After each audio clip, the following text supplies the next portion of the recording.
लोकसभा चुनाव की तारीखों का ऐलान हो चुका है उत्तर प्रदेश में, जहां एक तरफ एनडीए अलायंस इस बार काफ़ी मजबूत नज़र आ रहा है। पिछली बार के मुकाबले तो काफ़ी ज़्यादा मजबूती है, क्योंकि पिछली बार तो सिर्फ एनडीए में 2 ही पार्टियां थी, लेकिन इस बार एनडीए में 4 से 5 पार्टियां नज़र आ रही हैं, जिससे भाजपा का हौसला काफ़ी बढ़ चुका है। लेकिन उनका हौसला कौन पस्त करेगा, उन्हें कौन कड़ी चुनौती देगा?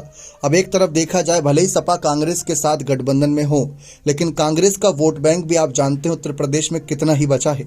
और दूसरी तरफ काफ़ी ज़्यादा विश्लेषकों ने भी इस बात पर जोर दिया कि अगर कांग्रेस के साथ सपा, बसपा और आरएलडी रहती तो बात बन सकती थी, भाजपा को रोकने का काम लगभग किया जा सकता था, क्योंकि तब वोट परसेंटेज मिलाकर आप खुद ही करीब 48-50% पहुंच जाता पूरा विपक्ष।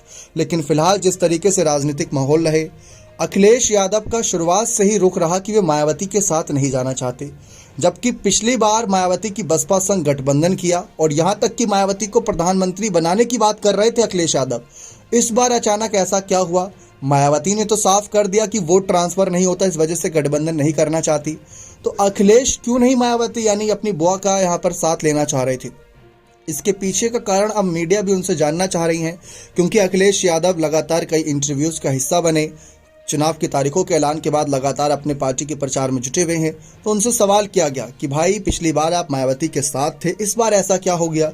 क्यों नहीं अपनी बुआ का साथ लिया? बुआ बबुआ एक साथ नजर आते तो भाजपा को रोकने का काम आसान होता, और काफ़ी हद तक पिछली बार टक्कर दी। मुस्लिम दलित वोट बैंक ज़्यादा बिखरा नहीं था।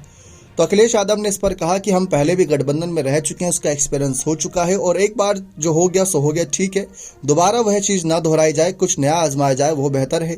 उसके बाद ये भी खबरें थी कि कांग्रेस बसपा के साथ गठबंधन कर लेगी।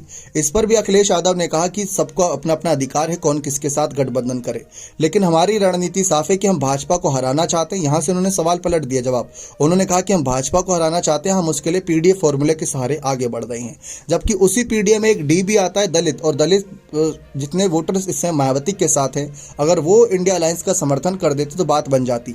अखिलेश ने यह तक कह दिया था कि मायावती की बसपा पर भरोसा नहीं है।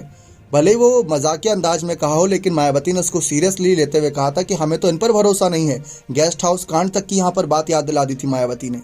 तो काफ़ी कुछ रहा, लेकिन हाँ, ये बात भी थी कि अखिलेश ने कह रखा था कि अगर कांग्रेस बसपा के साथ गठबंधन करती है तो हम अपने आगे की रणनीति देखेंगे। क्योंकि अखिलेश को ऐसा था पिछली बार कि उन्होंने गठबंधन किया, लेकिन गठबंधन करने का फ़ायदा उन्हें नहीं मिला। 5 सीट पर 2014 में भी थे और 5 सीट पर 2019 में भी रह गए। तो अखिलेश ने अपना आखिरी फैसला यही था कि इस बार वह इंडिया अलायंस के साथ रहेंगे, मुख्य विपक्षी दल उसमें रहेंगे।